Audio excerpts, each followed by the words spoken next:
Il senso religioso o l'esperienza religiosa è innanzitutto un fatto, un fenomeno obiettivo, un fatto reale. Non è un'idea.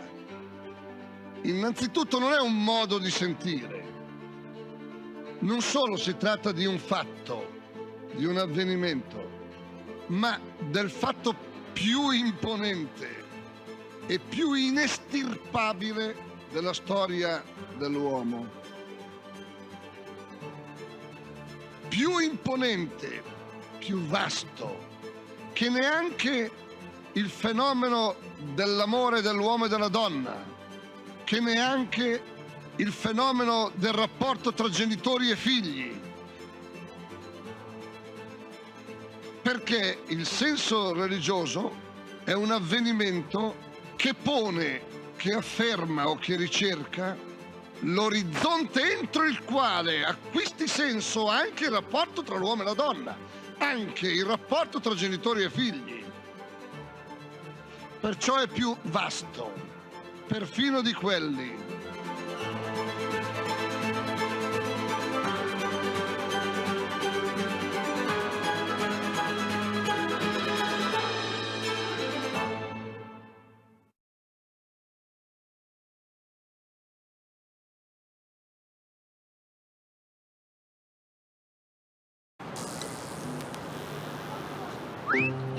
Quello che ti serve quando ti serve. Come il piano Easy Smart a canone zero, anziché a 3,90 € al mese. Easy Bank, semplicemente banca.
Quello che ti serve quando ti serve. Nasce Easy Bank, la nuova banca digitale di Intesa San Paolo. Easy Bank, semplicemente banca.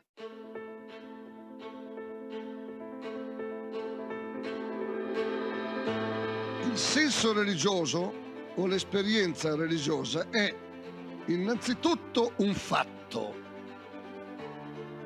un fenomeno obiettivo, un fatto reale. Non è un'idea. Innanzitutto non è un modo di sentire.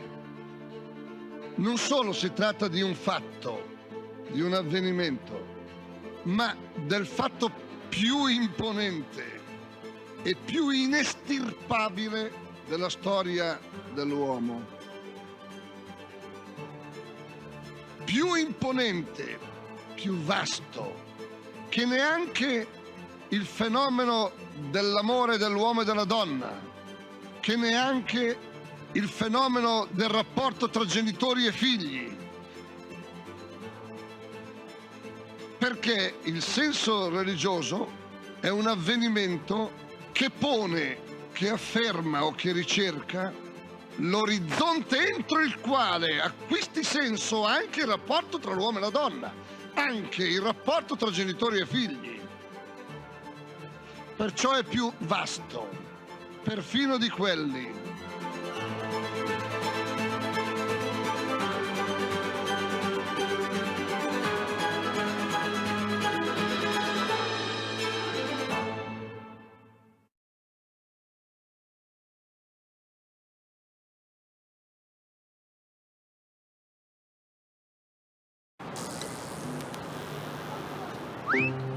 Quello che ti serve quando ti serve. Come Come il piano Easy Smart a canone zero, anziché a 3,90 € al mese. Easy Bank, semplicemente banca.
Quello che ti serve quando ti serve. Nasce Easy Bank, la nuova banca digitale di Intesa San Paolo. Easy Bank, semplicemente banca.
La civiltà dell'amore, fratelli e sorelle, costruite senza stancarvi mai questa civiltà.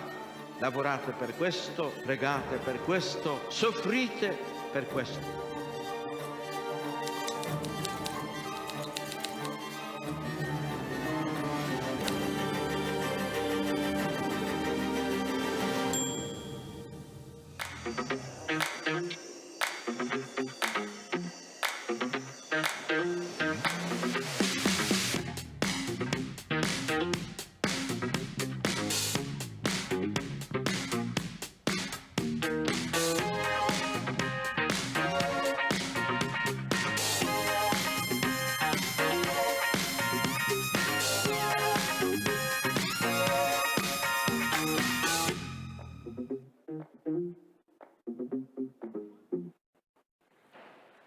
Siamo?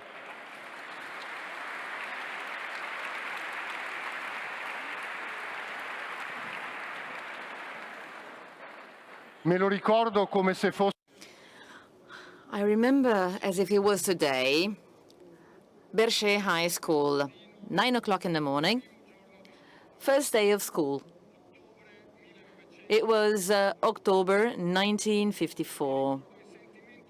I remember what I felt while I was climbing the few steps to enter the high school. I was ingenuous because I was enthusiastic. I was brave enough because I left the teaching of theology in the seminary of Venegono in order to help the youth to rediscover the terms of a real faith. These are Giussani's words. He could see himself while he was telling the story when he started to teach in school, and he saw himself right at the time with the heart swollen because I thought that Christ was everything in man's life. Those youth had to be told that because they had forgotten about that. These were the thoughts, the feelings that were coming up at that time. I remember perfectly the first time I entered the school when the movement started. Everyone was apart. They were like strangers. However, despite that, I loved them. Loving means feeling passion, feeling passionate about people's destiny. Welcome to this meeting on the pedagogical genius of Don Giussani, which draws back to those first steps in the staircase of Berchet High School almost 60 years ago. We have connected with us from the United States because the academic year has just started and therefore he couldn't be here with us today. But he is here, present with us, connected. Welcome to Timothy O'Malley.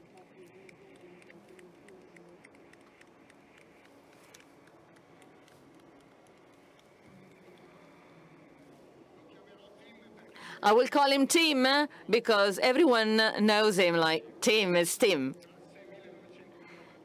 He was born in 1982. He is a professor at the Notre University in Indiana, where he is the director, academic director, and of the Center for Liturgy.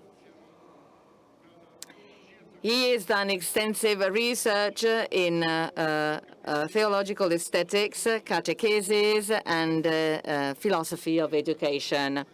Together with me, you can see Monica Scholz-Zappa.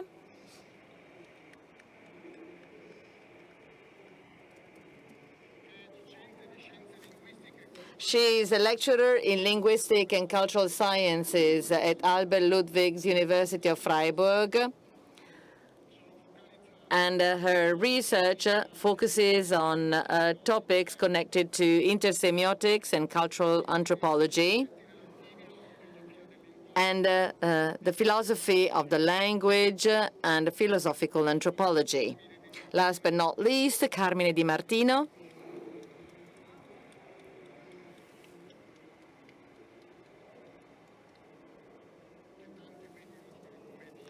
whom you know as Dima. He is full professor of moral philosophy at the University of Milan. And his research has been focusing on Husserl philosophy, the ontology of Heidegger, French contemporary philosophy, pragmatism, and philosophical anthropology. So I asked them to introduce and to talk about the pedagogical genius of Don Giussani. Let's go back to Giussani for a second, who went up the first steps of Berchet High School. Many of us today and in the world have a debt with Giussani. We all depend on the first step that priest climbed in 1954. He felt affection for those young people that he didn't know but that he loved. Right from the beginning, right from the first hour of school, from the first hour of religion class, immediately declared his intentions, his ideas, his goals. I'm not here, he said, because you want to feel that my ideas are your ideas, but I'm here to teach you a method, a real method, in order to judge the things that I'm going to tell you.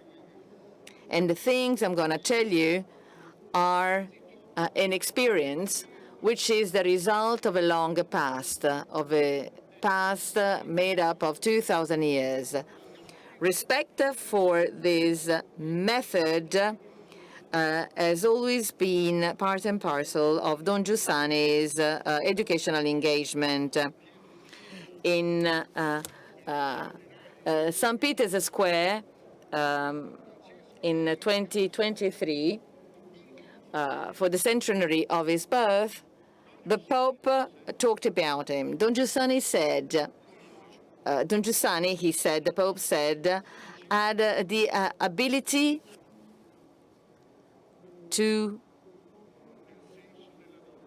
talk about the meaning of life. And the meaning of life was found in young people's heart. He could awake their desire for truth. In the first text published by Don Giussani, that was not known at the time, in 1955-56, he wrote, "A phenomenon awaits and underlies the vibrant human life. It is the common soul of all human interest. It is the spring of any problem. It is the desire, the phenomenon of desire that embodies the profound attractiveness with which God calls us to himself." And then he said, this is why people thought he was nice. This is why in the introduction to the religious sense in the new edition, signed by Jorge Mario Bergoglio, he wrote, "For a man who has forgotten or censored the desire of his heart, the fact of talking to him about God is something abstract, esoteric, or a push, a devotion with no impact on life." This is why we cannot talk about God if before we don't take away the ashes that are hidden but that exist. So on the 15th of October,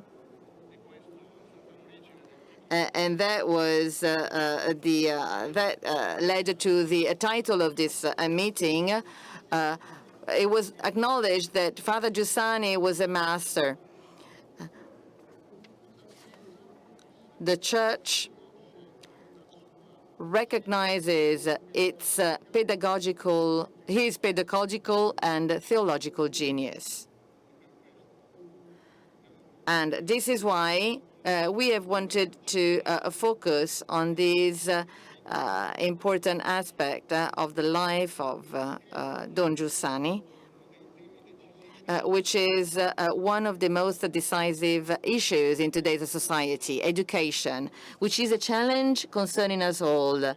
But how many of us are aware of that? How many of us remember that in 2019, Pope Francis proposed an educational covenant for education, acknowledging that education concerns us all, both public and private institutions. The pandemic has made us forgotten what has come out again, as in the problem of our society, how to educate. This is why we have asked 3 people who, in different ways, have encountered the educational proposal of Don Giussani. We have invited them to tell us what is, for them, what the Pope defines as genius. So let's start from Tim O'Malley. In Chicago, we met in 2019 for a meeting on the life of Don Giussani, and at that time he recalled the impact of the reading of the religious sense on him, where he understood the originality of Don Giussani's method that can be useful for the dramatic situation of the Catholic education in his country. So the floor is yours, Tim. Thank you. I'm so sorry I'm not with you in Rimini. While I would have loved to have traveled there, as it was noted, it's the beginning of our academic year, and I have 260 students who are awaiting our first class this week, and I felt to speak on the educational pedagogy of Don Giussani and not be there in class would be a problem. But I want to begin with these students. Over the last 5 years, my undergraduate students have presented to me a sign to contemplate. They are suffering from debilitating anxiety.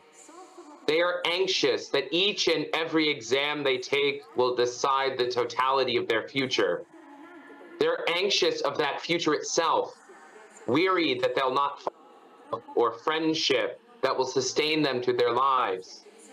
This anxiety colors their social interactions, their engagement in sports and extracurriculars, and their pursuit of study itself.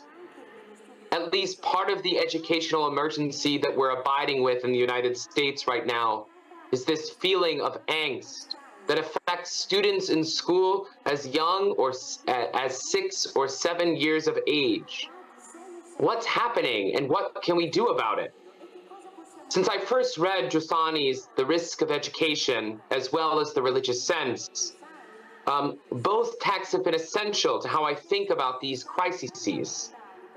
For the next several moments, I want to highlight 3 aspects of Giussani's thought, the encounter I've had with him, that helped me think about this crisis. First, our educational situation dulls the capacity for many of the students I work with to ask transcendent questions. Second, the present educational crisis is a kind of intellectual homelessness. Young people do not possess a coherent and therefore existentially meaningful tradition to make sense of their lives. Third, this present crisis seems to erase the possibility of freedom, our ability to act and thereby create cultures where freedom is lived. So first, our educational capacity dulls our ability to ask these transcendent questions. In his religious sense, as he describes this religious sense, Giussani addresses it as the ability to ask questions. I quote this text here. The religious factor represents the nature of our I, in as much as it expresses itself in certain questions. What is the ultimate meaning of existence? Or why is there pain and death? And why in the end is life worth living?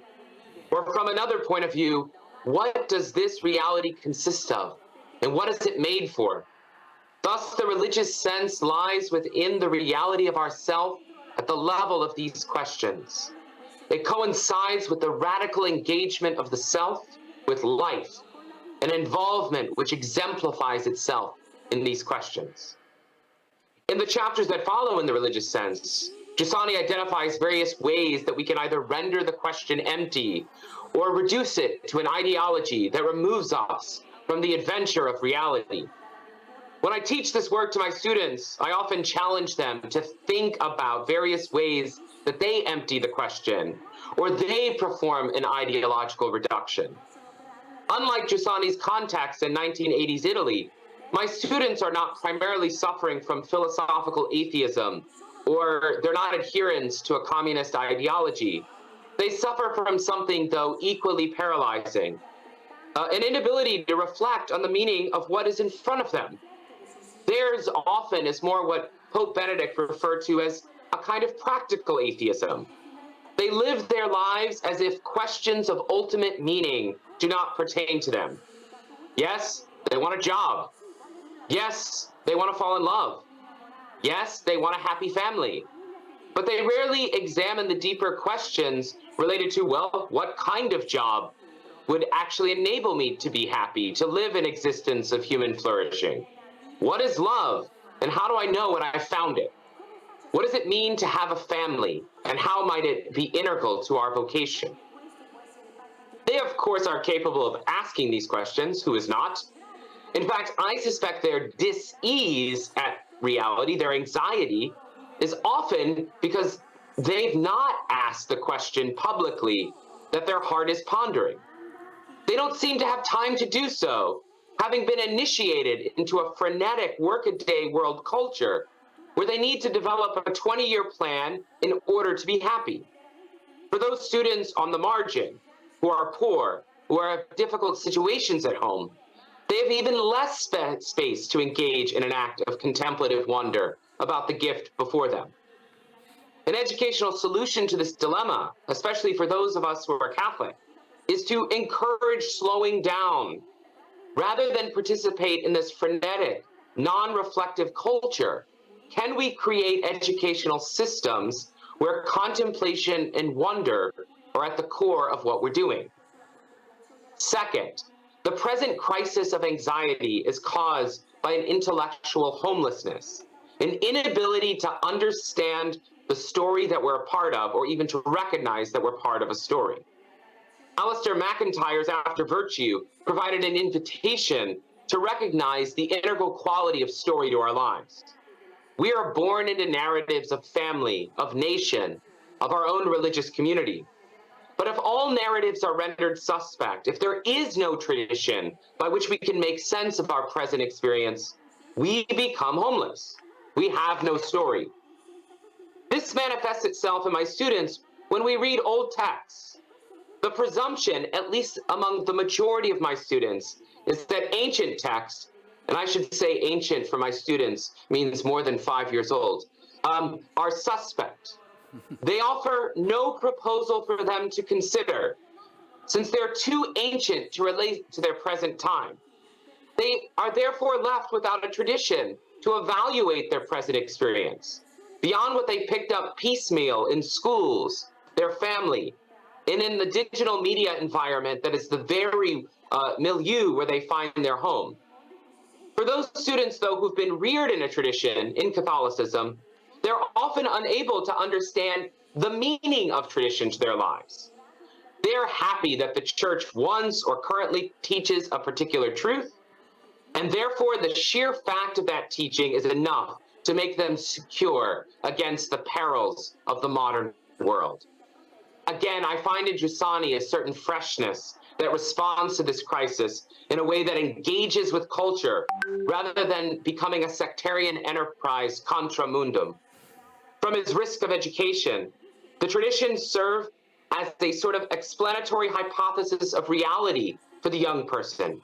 No discovery can be made, that is, no new step can be taken.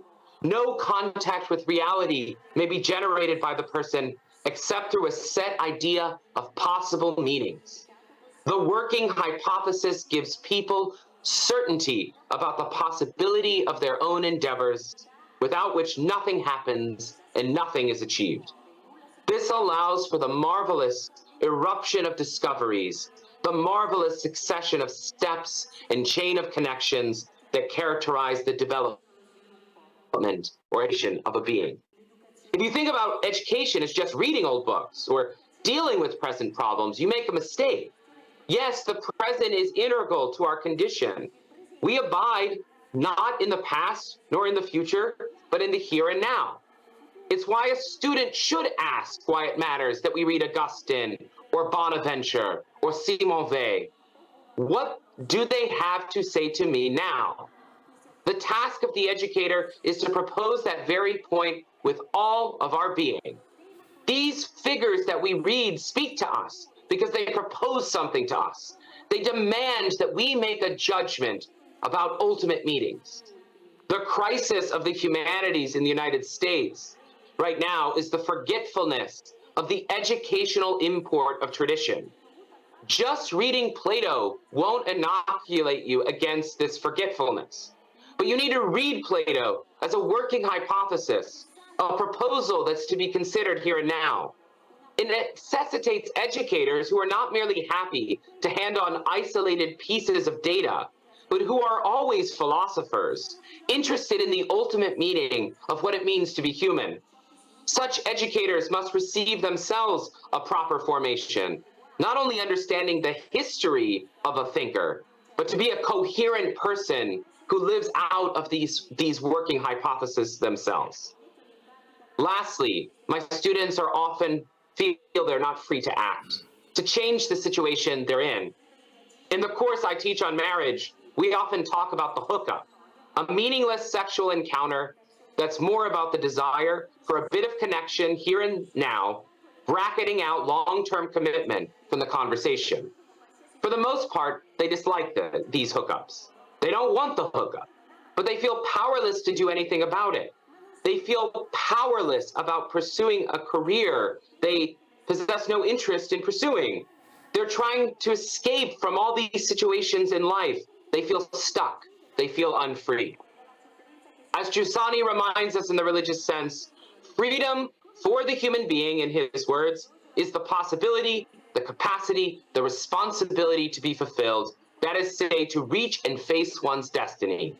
It is the total aspiration for destiny.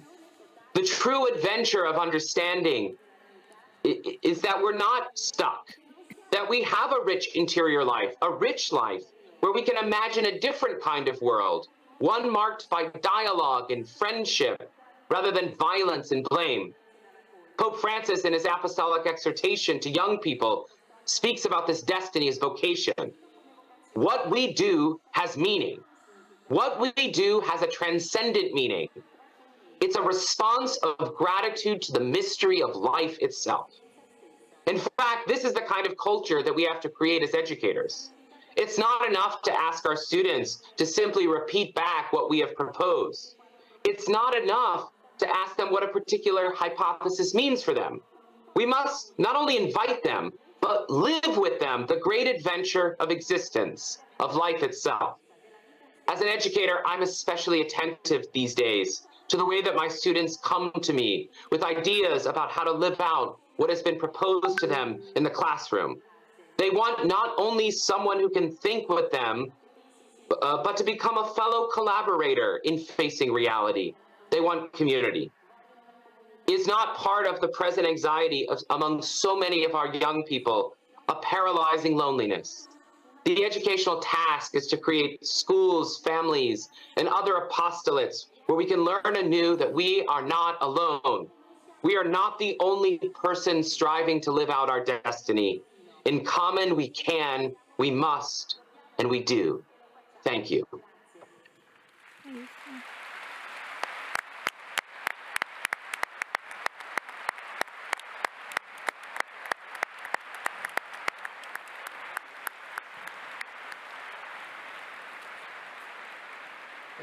Grazie team per... Thank you, team, for your contribution.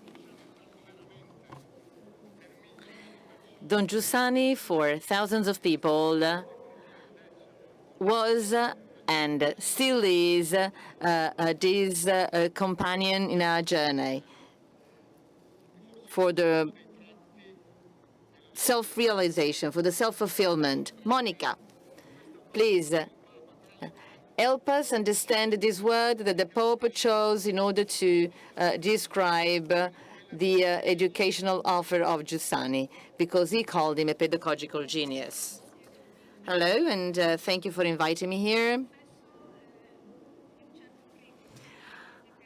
I have to tell you that I'm really excited because we are here not just speaking about a topic, but we are here to speak about the sacrifice of a lifetime and the works of a lifetime. So the acknowledgement by Pope Francis is touching. And the Church has acknowledged the theological and educational genius of Don Giussani, and genius is a key word.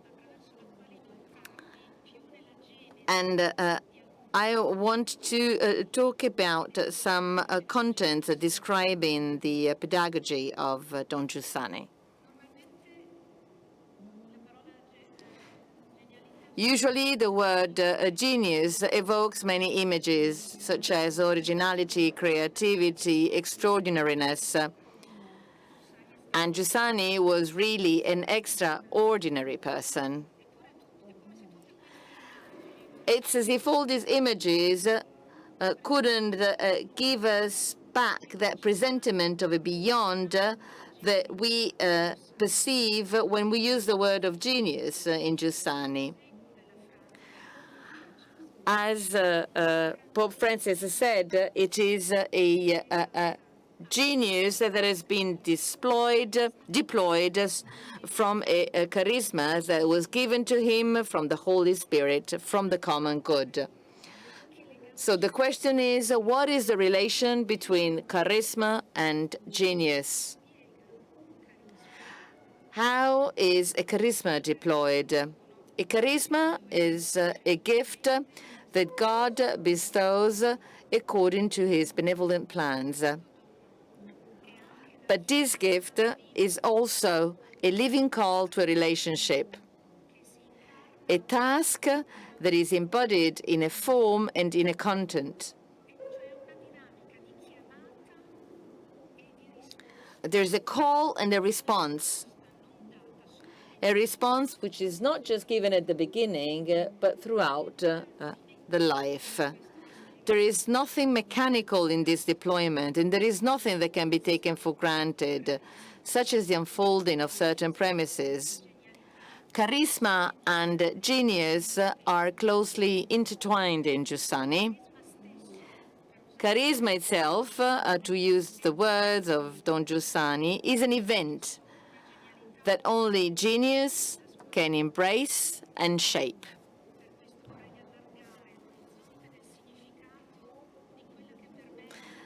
This is like, I would like to talk about what to me is genius in Giussani, in order to highlight this deployment, this unfolding as a profound dialogue, as the virtue of a friendship,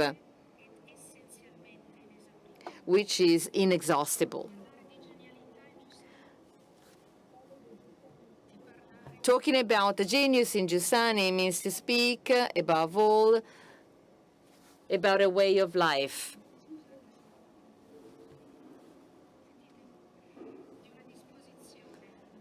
Of an attitude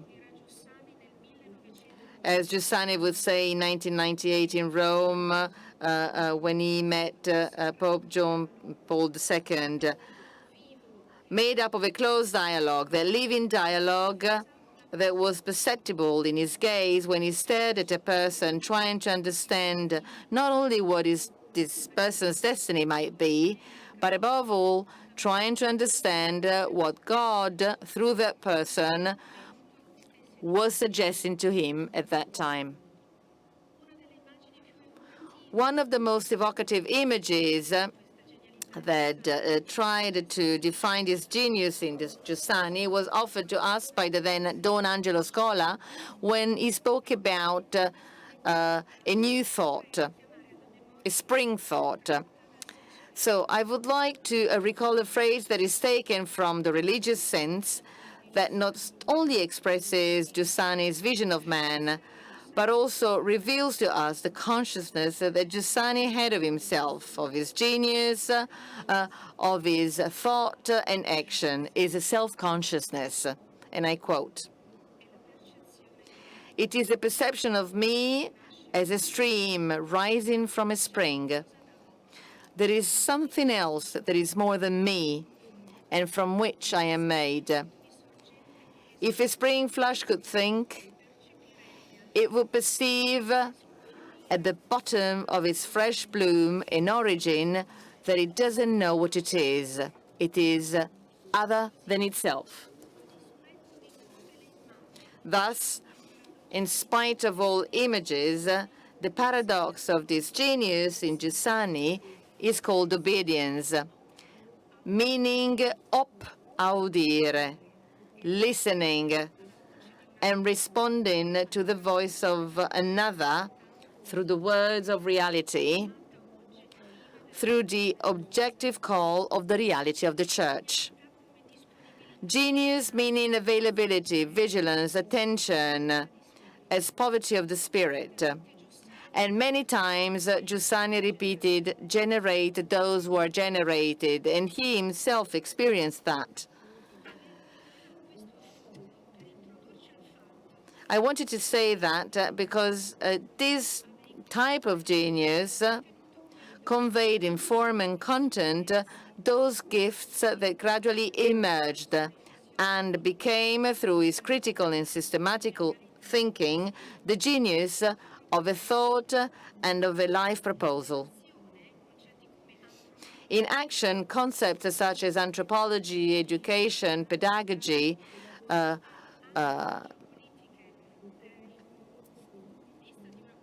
teaching, hypotheses or socio-political proposals for education converge. But now, I would like to focus on these aspects in their unfolding in space and time, because they emerge from this relationship.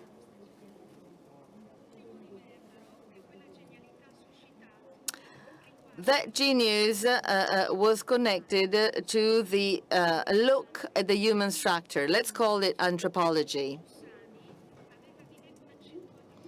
From an early age, there is in Giussani a pronounced curiosity. He was full of resources. He was carefully observing the reality that surrounded him. In particular, from the memories he left us, one of the most vivid points that shaped him was the fact that he was introduced to the awareness of a relationship. The relationship between the everyday detail and its meaning, between the particular and the totality, the all.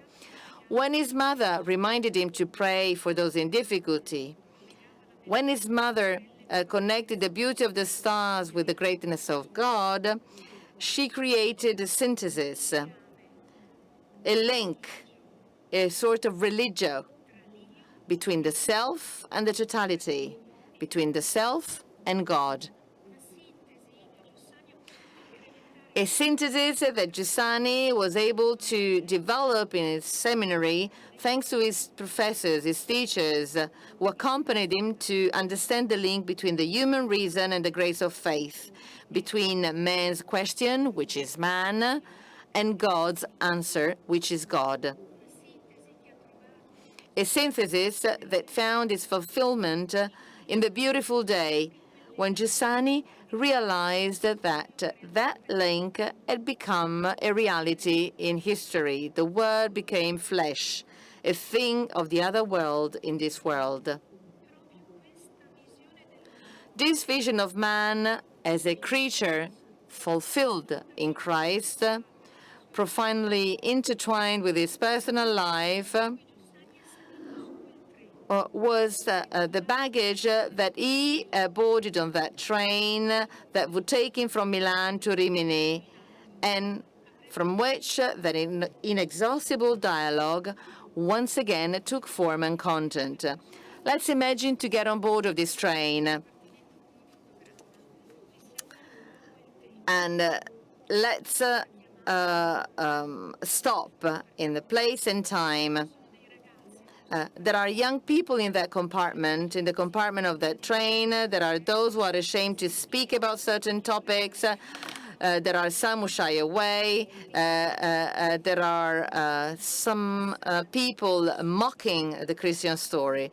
Giussani, not only because he was a priest, but also because he understood, he was observing, he was listening, he didn't drop the issue.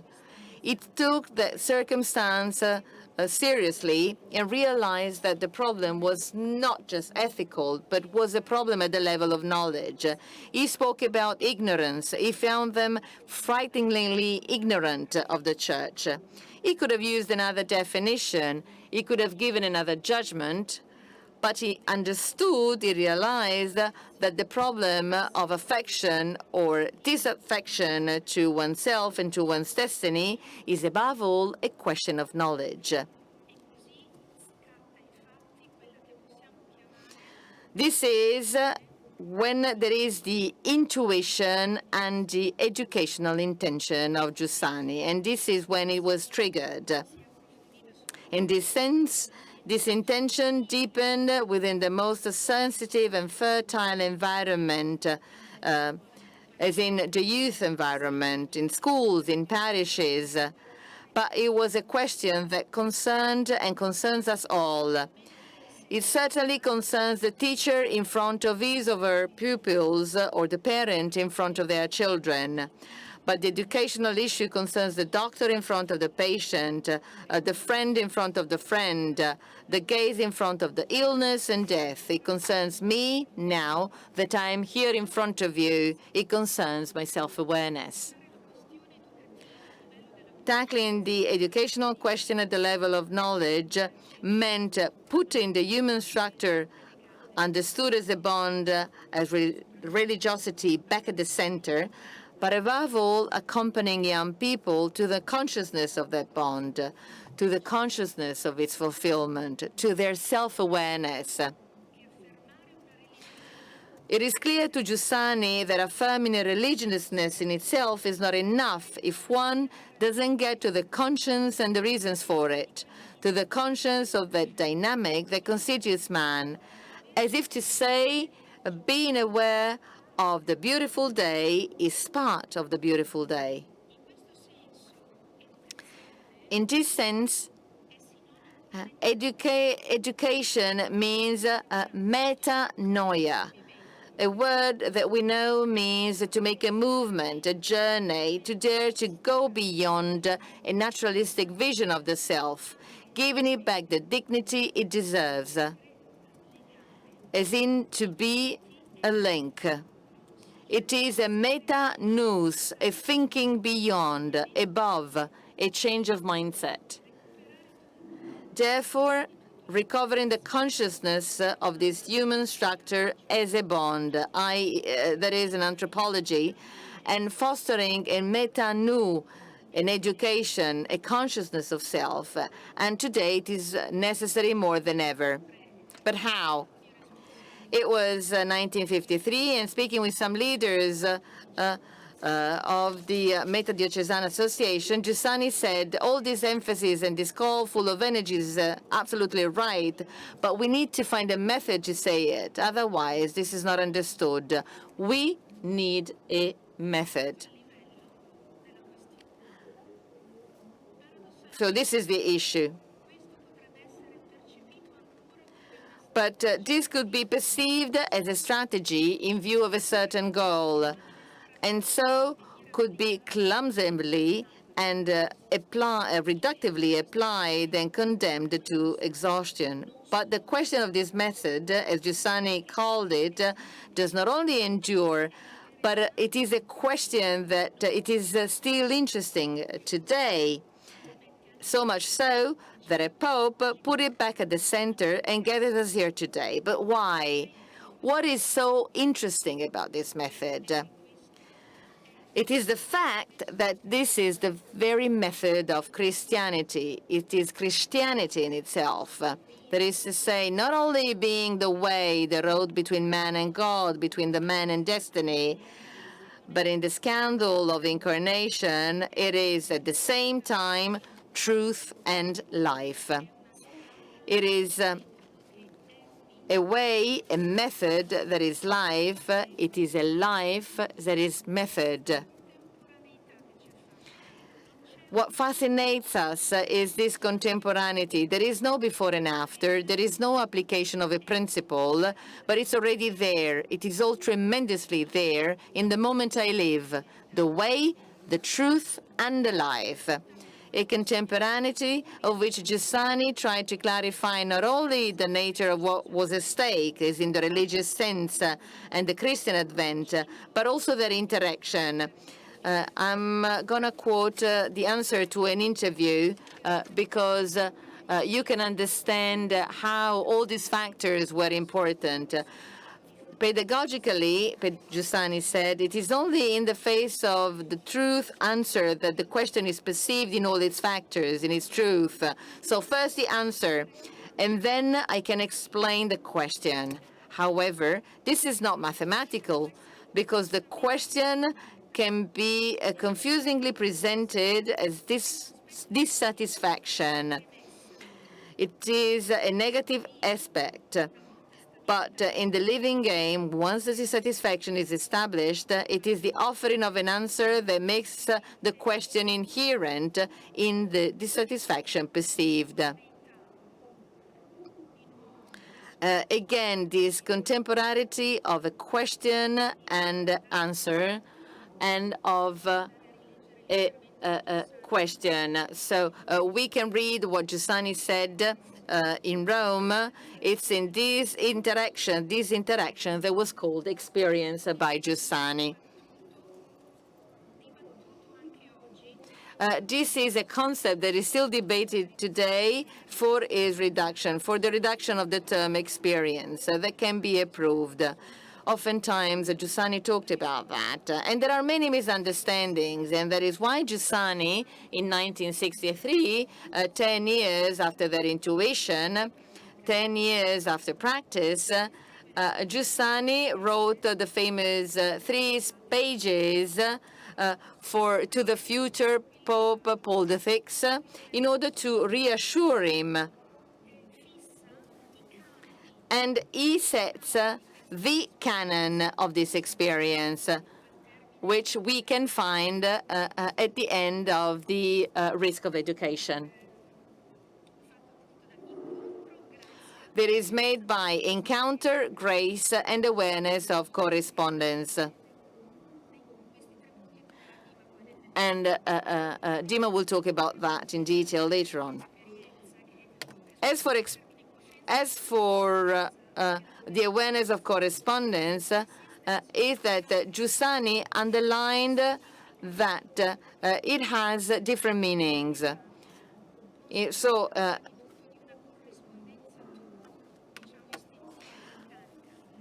to achieve self-knowledge, to perform a metanoia, it is not first of all a matter of a correspondent, but we need to realize in a certain situation of the emergence of something true, to recognize it. A correspondence, again, not with reality as such, but as something that has to be crossed. We are obliged to enter the appearance of reality.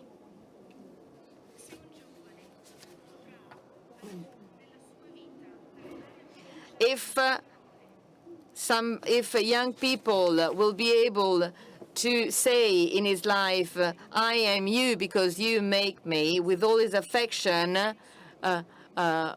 will be successful. How has Don Giussani lived this correspondence, this dialogue? How has he lived this genius? As a surprise, as a question, as joys, as a certainty? When a journalist asked him, Don Giussani, how would you define yourself? Giussani answered, and we go back to the beginning, I'm a really poor man. I understand that God did a lot of favors to me in life. It made me see, feel, and meet the faith and the church, which is really great. And in the light of all that, I understand that I was inconsistent and I was unkind. But I am enthusiastic about what God made me think, feel, and meet. Thank you.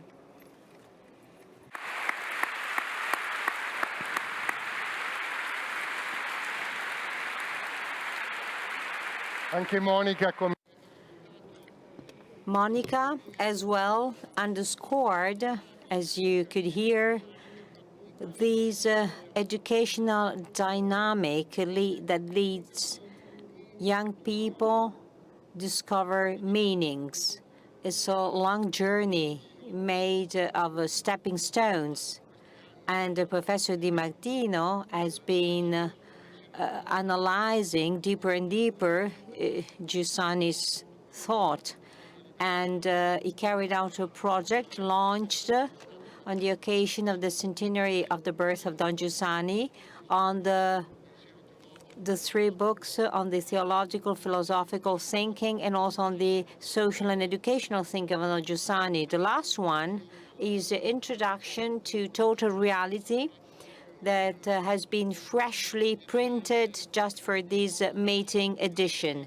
So please, so take us to this journey through the keywords of this pathway that has been considered as genius, especially because for the impact that it still has on the here and now. Well, first of all, thank you very much indeed for the invitation. I'll try to sketch out the main reasons for the educational genius of Don Giussani in relation to faith, but also in relation to education in general. So I will outline 4 main sort of stepping stones and items, hoping to be as clear as possible. So you know far too well why Giussani left theology and decided to teach religion in high schools, in, state high schools. And he finds out that there is a detachment by young people from faith, but still Italy at that time appeared as a strong Catholic country. But he saw that young people were far away from faith, and that was due to a lack of method and of a suitable proposal. So there was a major educational lack. So first of all, Giussani understands that it is necessary to devise a Christian method. So Giussani sees that Christianity is proposed in a way that is not, somehow in line with the key messages of the announcement. So he sees that there is no adherence with the original message. So the Christian announcement is an fact that is integrally human, according to all the factors of human reality that are both interior and exterior, subjective and objective. To Giussani, so it was necessary to stick to this approach, to this integrality that is part and parcel of the Christian announcement. And in his opinion, this is exactly what was lacking. at the origin of his pedagogy, there is this intuition of the Christian fact as a reality of the here and now. So Christianity needs to be conceived as an event that occurred 2,000 years ago. God became flesh in the womb of a young girl named Mary, and that event still somehow keeps happening today and still surprises us and amazes us. And so that then took the form of the church that came to us through its body, made of people in flesh and bone and led by the Bishop of Rome. So the Christian fact, the Christian event is still alive today, and you can come across it through people whose lives have already been made more human and almost disrupted, offering themselves as a promise to those who have the chance to encounter them.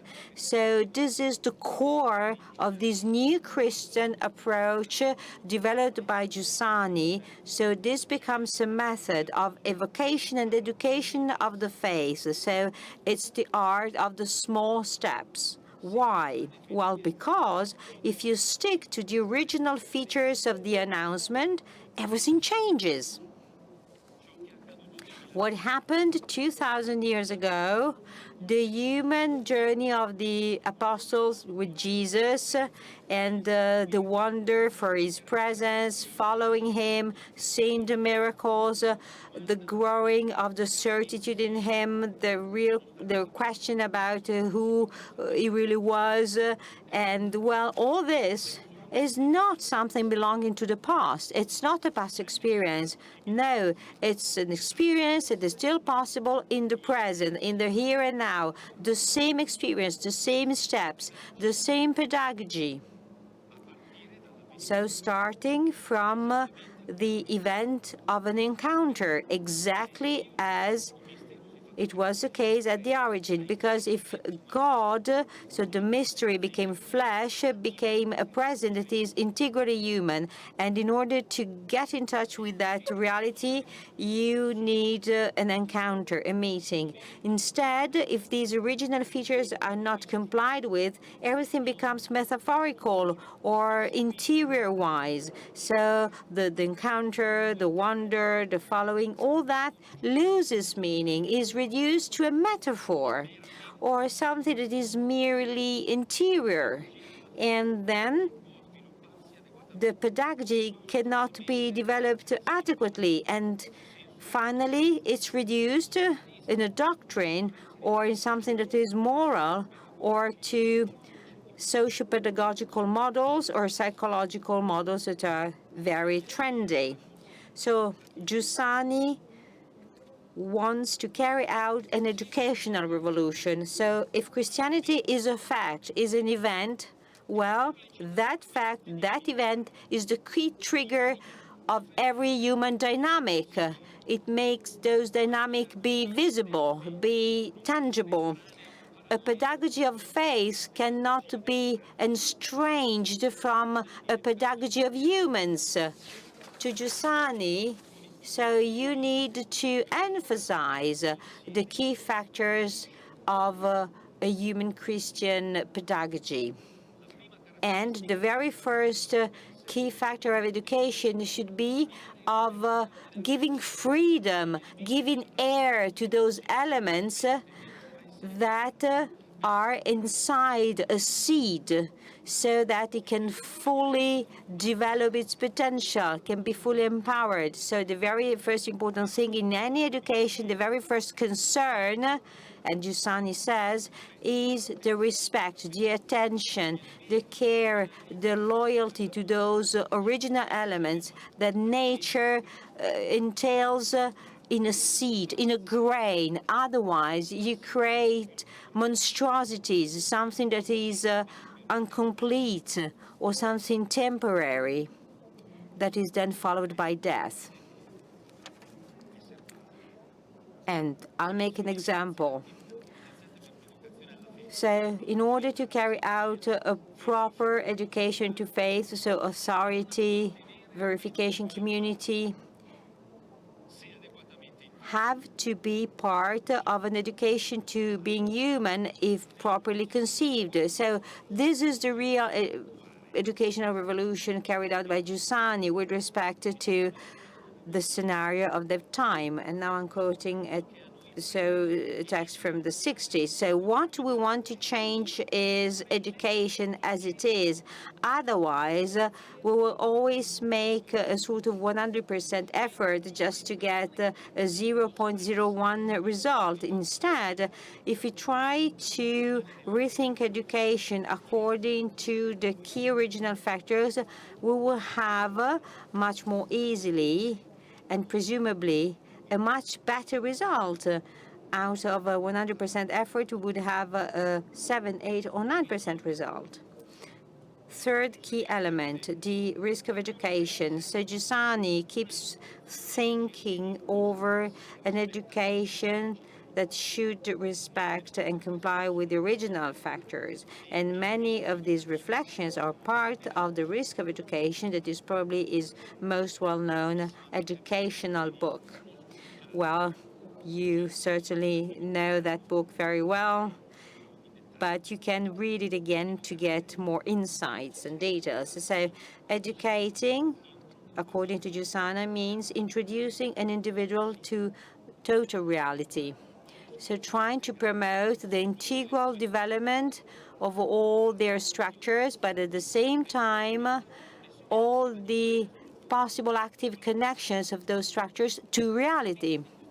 And in order to reach this goal, Giussani outlines 4 key factors. The first one, in order to educate, you need to propose adequately the past. Well, I know that I don't have much time left, so I'll move to the next items. But this first factor implies, first of all, the responsibility of the parents. But also, it is important that parents are not refrained from handing out their heritage, their values, the values that have been at the center of their lives. And Giussani here says, so if parents do not do so, that will develop in the children skepticism, and that can lead to feeling stuck and feeling blocked. And so this first factor is strictly related to the concept of authority. So the past can be proposed to young people only through a kind of life that underscores the correspondence with the ultimate needs of the heart. So auctoritas, this is what makes people grow. So authority is part and parcel of this educational approach. So this is a way to emphasize the richness of tradition being transmitted in a sort of alive way. So authority shows the importance, the worth of a heritage, of a tradition, the ability of tradition to be a reference to illuminate the present.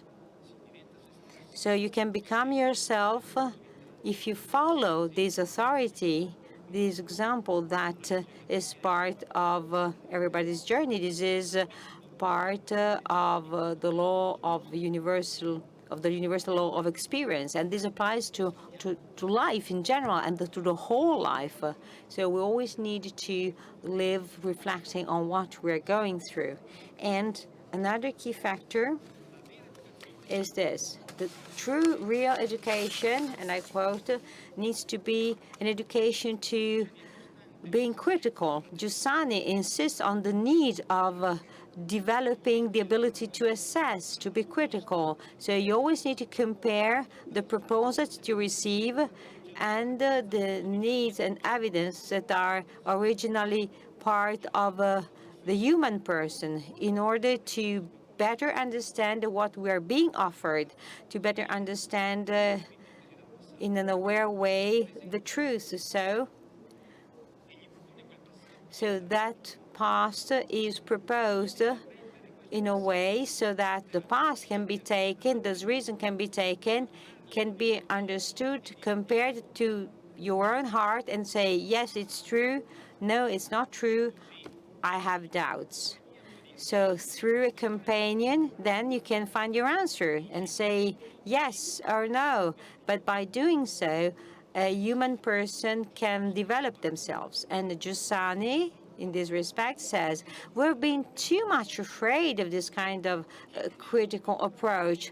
Those who were not afraid of that maybe applied it in a way that was not proper, because then the criticisms was reduced to negativity. Instead, this criticism is the first expression of the human genius, a human genius that really wants to discover the being and the values underlying the being.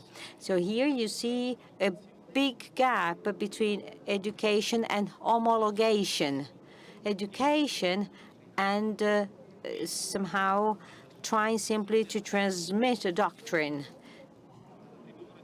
So Giussani used to say at the beginning of every course, what Alberto said while opening, I'm not here for and so and so. So this is an approach that involves the whole person. And Giussani is pretty firm about this. You need to sort of then double-check things. It's not enough to propose things, and not even, the strength of the authority is not enough. You need to somehow encourage in the receiver a real engagement. So the traditional proposal needs to be double-checked by the individual. And so the recipient is the only one who can somehow double-check their proposal. So you need to encourage and stimulate the willingness to carry out that sort of check, because without checking, without verification, the tradition cannot become conviction, cannot become a sort of something that is really owned by the subject. So Giussani understood that there was a certain pedagogical intellectualism or rationalism that thinks that rational, proof is enough. So proposing exact formulas was enough. No, this is just the first step.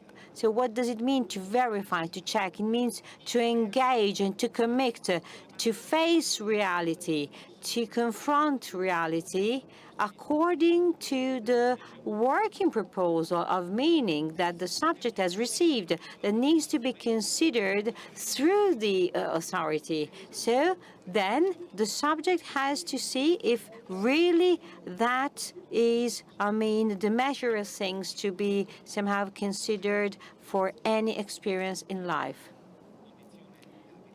And there are three conditions for the verification. I will just quote one, because I don't have enough time, is the density of the human company. So that would be too subjective. And if you don't have a community, if you don't have a density of human company, because not just young people, but even adults can be at the mercy of a reality that is endogenous and can be too much stimulated by the context. So in order to really own the proposal, you should avoid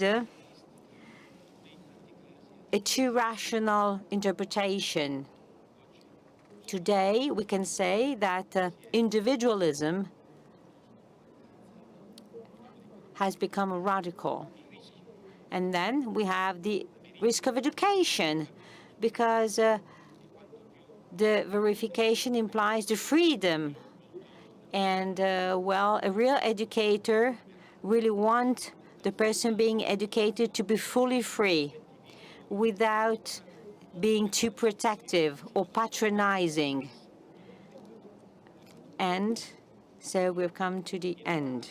Educating is an essential and crucial issue for human development. Giussani deeply felt the educational needs and emergency. And he said once that everything that is human is the result of an education. Why is it so? He quoted André Gide, Pastoral Symphony, several times. This includes the story of Gertrude, young survivor, and she was not educated. She seems deaf and blind, and she seems dull. But this is simply to underscore that men develop themselves through relationships and interactions with the other. The other is necessary for man to exist. In the same way, men need the other to become themselves, to become more and more themselves. So the human person can develop only where there is education. So education is the key of life humanization. The crucial issue of the present is this. And this is, the laying foundation of any society. But also, you can have education only where the human is already there. So the human is a key requirement, but at the same time a result. So a native structure, but also a historic realization. It's a condition and an output. It's a condition and the result. What is human is an origin, but also a result. And this explains the inevitable and crucial meaning of education. This explains why education is necessary for not just individual, for a society, because in this space between the origin and the result, everything is decided. So this tension is what determines the future of humanity and humankind. Another 3 sentences. Considering all this, the fact that what we come across has an impact on our lives. And Giussani insists on the extent, on the weight of Christianity. So the event of Jesus Christ, the encounter with Jesus Christ, is what really triggers our original humanity. So it is activated at the maximum level in its ultimate meaning. But again, it's not just about a doctrine or principles. It's a historical experience to be carried out today again in human concrete encounters through the face that Jesus Christ takes everywhere we live. So this event intensifies the human element. This is the only way to open or reopen to a vital discovery of Christianity. And Giussani was really deeply convinced of this. So in order to become the tool and mean of such a discovery, he decided to teach religion in high schools. And fortunately, he did it, and he made this choice. Otherwise, we would not be here today.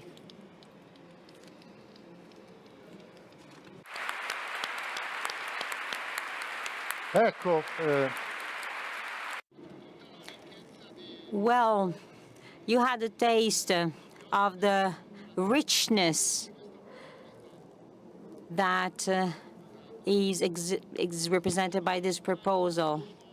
And again, we are not left alone in our endeavors, because Don Giussani showed us that all that is possible still today.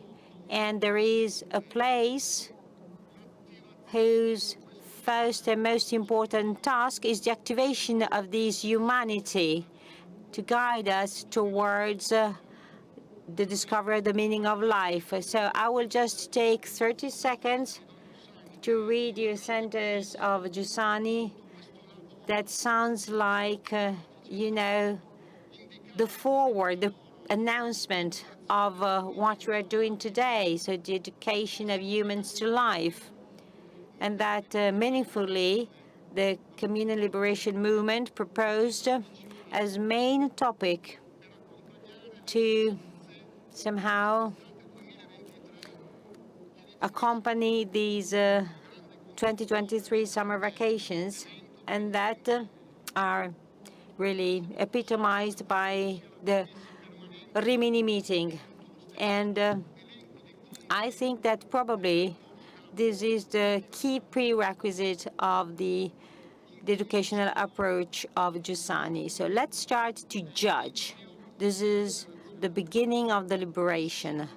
If we really want to become adults without being deceived, estranged, to become the slaves of others, we need to get used to make comparisons and to compare everything to one's own elementary experience.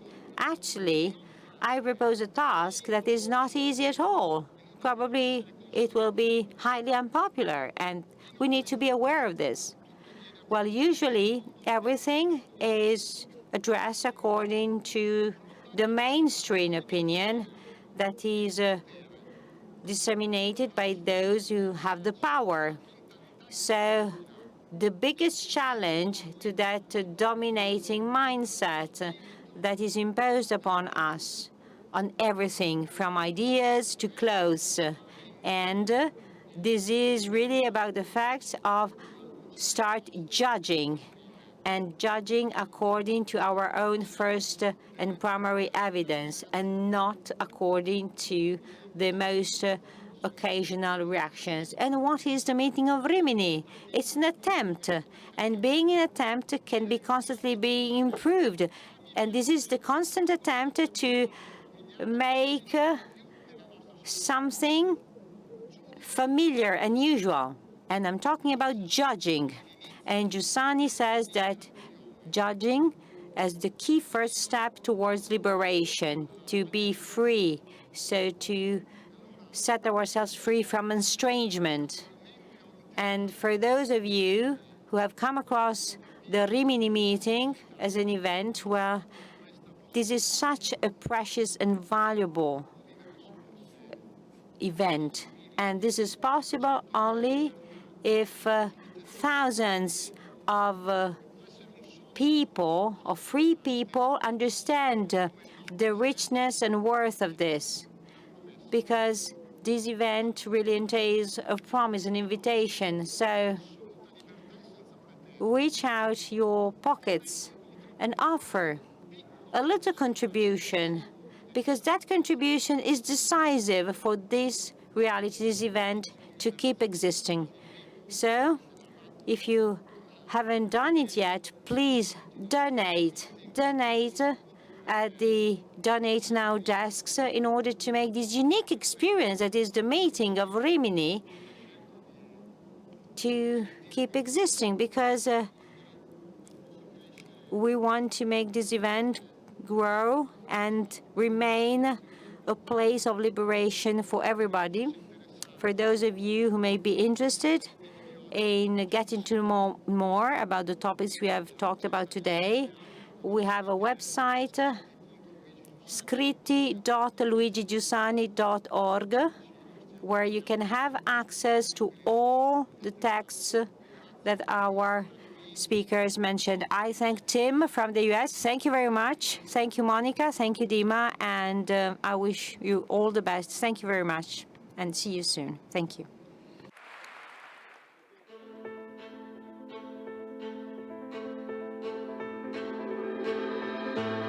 Il senso religioso o l'esperienza religiosa Hello. innanzitutto un fatto,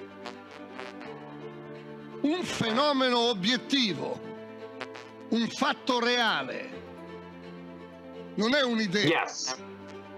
Innanzitutto non è un modo di sentire. Okay, wonderful. Thank you so much. Non solo si tratta di un fatto, Yes. di un avvenimento, Thank you. Bye-bye. ma del fatto più imponente e più inestirpabile della storia dell'uomo. più imponente, più vasto, che neanche il fenomeno dell'amore dell'uomo e della donna, che neanche il fenomeno del rapporto tra genitori e figli. Perché il senso religioso è un avvenimento che pone, che afferma o che ricerca l'orizzonte entro il quale acquisti senso anche il rapporto tra l'uomo e la donna, anche il rapporto tra genitori e figli. Perciò è più vasto, perfino di quelli.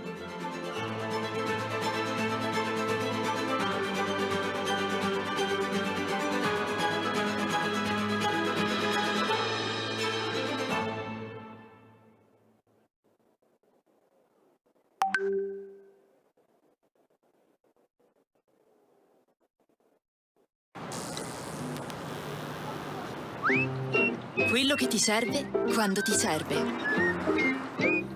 Come il piano Easy Smart a canone zero, anziché a 3,90 € al mese. Easy Bank, semplicemente banca.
Quello che ti serve quando ti serve. Nasce Easy Bank, la nuova banca digitale di Intesa San Paolo. Easy Bank, semplicemente banca.